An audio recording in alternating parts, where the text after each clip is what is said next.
سنتابع معا أحداث مباراة نادي الزمالك ضد الأهلي. مرحبا أعزائي المشاهدين، معكم اليوم من كابينة التعليق رؤوف خليف.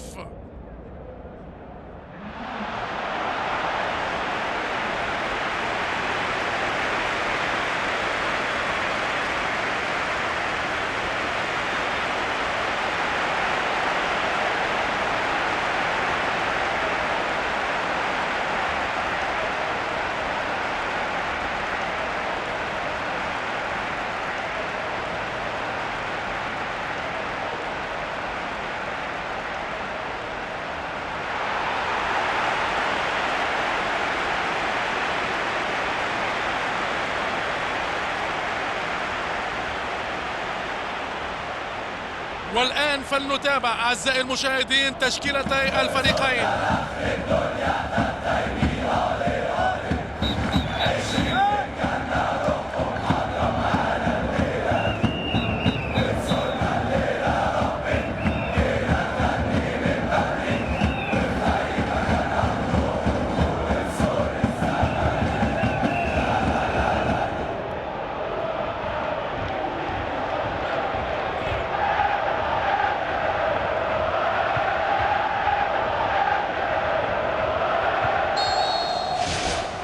وركلة البداية،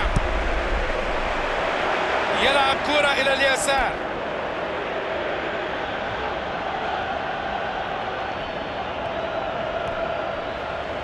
خرجت الكرة ثانية لتصبح رمية تماس أخرى. نادي الأهلي أمامه عديد المباريات في وقت ضيق جدا، وعلى الفريق أن يكون حريص كل الحرص من الإصابات والإرهاق، لأننا نعلم أن هذا الوقت من أهم الأوقات التي يكون على الفريق فيها تحقيق الانتصارات.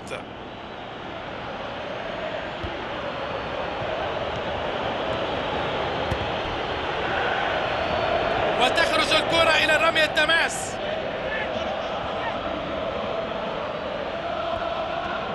كرة على الجانب، التوزيع إلى قلب الدفاع المنافس، والكرة في الشباك، جول!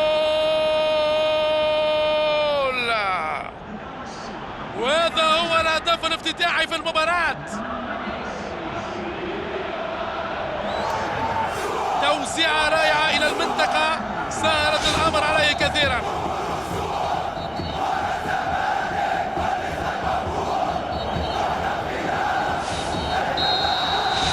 تقدموا في وقت مبكر للغاية من المباراة.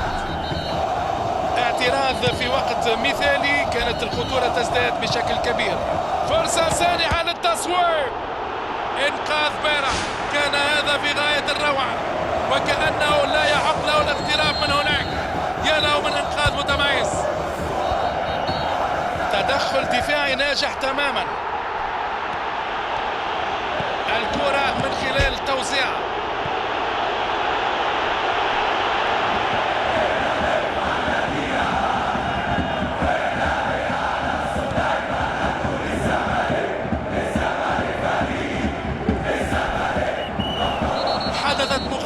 ويقرر الحكم احتساب ركلة حرة، ورقة حمراء مباشرة من حكم المباراة.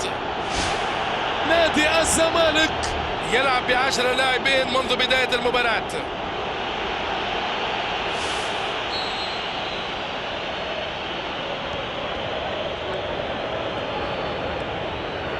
والكرة تصدي رائع من الحارس، نجح أخيرا خط الدفاع بإنقاذ الكرة من خط الهجوم الذي كان في غاية البراعة.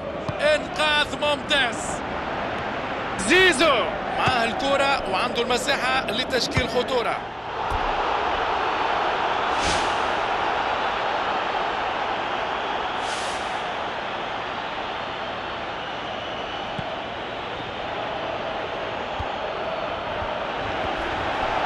يلعبها طولية،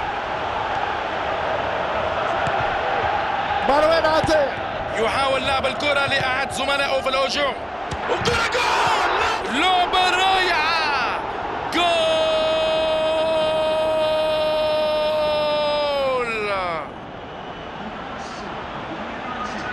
تقدموا بفارق مقبول وهو فارق هدفين.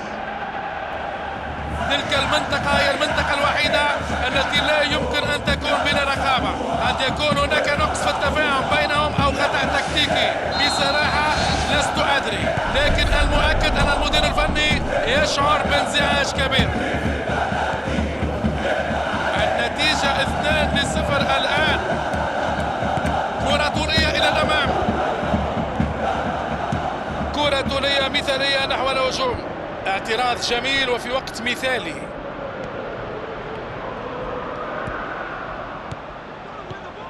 تمكن من تمريرها إلى زيزو، تعود مرة ثانية وتعاملوا مع العرضية بشكل جيد. لديه فرصة جيدة، تعود إلى المنطقة خطيرة على بعد سنتيمترات قليلة من القائم الأيمن.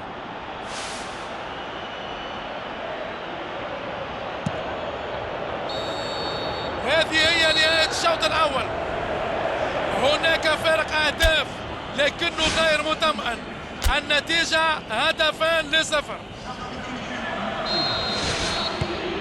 لنبدأ معا أحداث الدقائق المتبقية، والكرة ملعوبة إلى الأمام. يحاول لاعب كرة بينية غدارة، تدخل مش شرعي والخطأ موجود. التفاف اللاعبين حول زميلهم للاطمئنان عليه.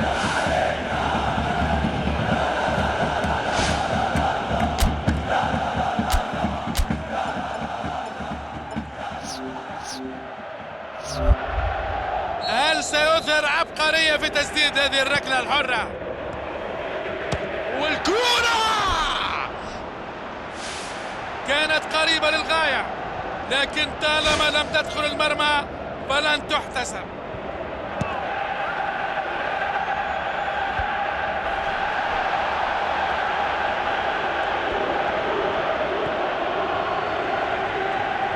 ويرسلها إلى المنطقة.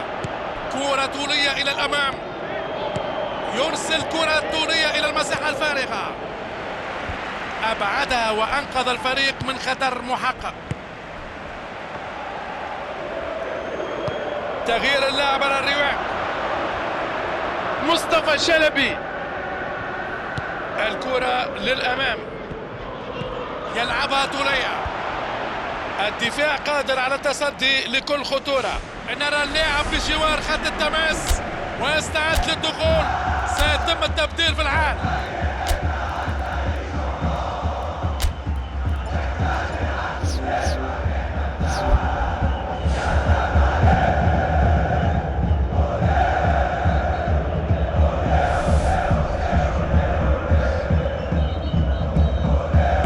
والتوسيع إلى قلب منطقة الجزاء.